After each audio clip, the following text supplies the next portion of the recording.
ኒቅያ የምትባለው ዛሬ ኢዝኒክ ትባላለች፣ ቱርክ ውስጥ ያለች ከተማ ናት።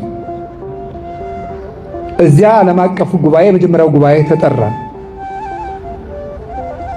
318 በዓለም የነበሩ ሊቃነ ጳጳሳት በሙሉ ሄዱ። የቤተ ክርስቲያን መከፋፈልም አልነበረም። የዚያ ጊዜ ቤተ ክርስቲያን አንዲት ቤተ ክርስቲያን ናት። እዚያ ሲሄዱ ቅዱስ አትናቴዎስ ተገኘ።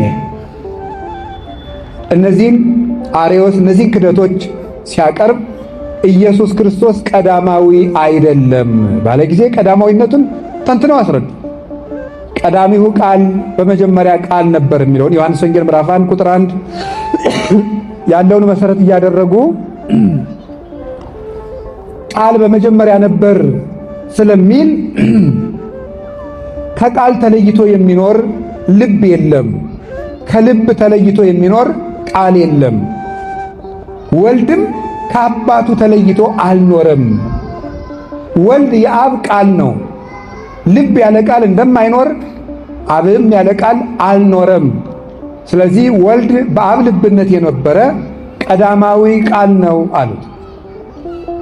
ዕብራውያን ምዕራፍ 1 ቁጥር 3 ያለውን አንስተው ዘውቱ ጸዳለ ስብሐቲሁ ስለ ኢየሱስ ክርስቶስ ሲናገር ቅዱስ ጳውሎስ እሱ የክብሩ ነጸብራቅ ነው።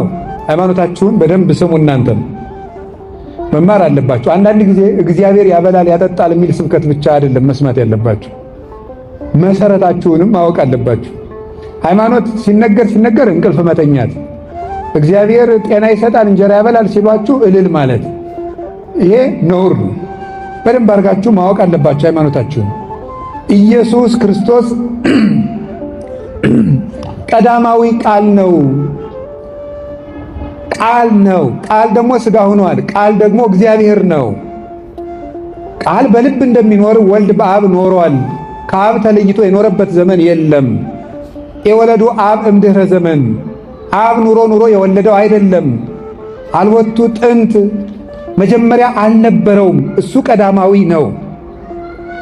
ዕብራውያን ምዕራፍ 1 ቁጥር 3 ላይ እሱ የአብ የክብሩ ነጸብራቅ ነው፣ የአብ የክብሩ ጸዳል ነው፣ የአብ የክብሩ ብርሃን ነው አለው። ይህ ማለት ተመልከቱ፣ ነጸብራቅ ጸዳል የምንለው ከፀሐይ ወጥቶ እኛ ላይ የሚያርፈውን በተለምዶ ጨረር ብለን የምንጠራው ነው። እሱ ነጸብራቅ የፀሐይ ጸዳል ይባላል። ይህ ጸዳል እኛ ላይ መጥቶ ሲያርፍ ከፀሐይ ከክብ አካሏ ተለይቶ አይደለም፣ ተለይቶ የኖረበት ጊዜ የለም። ከክቡ ጋር አብሮ እንዳለ እዚህ እኛም መጥቶ ያሞቃል፣ ያበራል።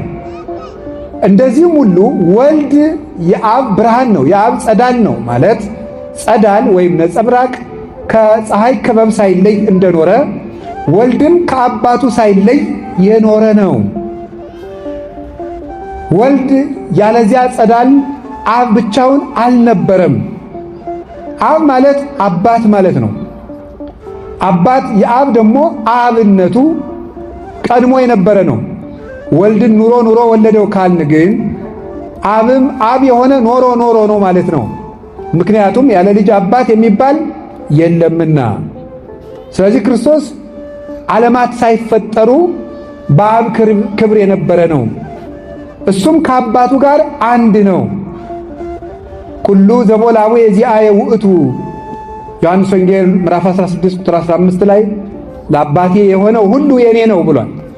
ለአባቴ የሆነው ሁሉ የኔ ነው። ለአባቴ የሆነው ሁሉ የኔ ነው። ያዙ።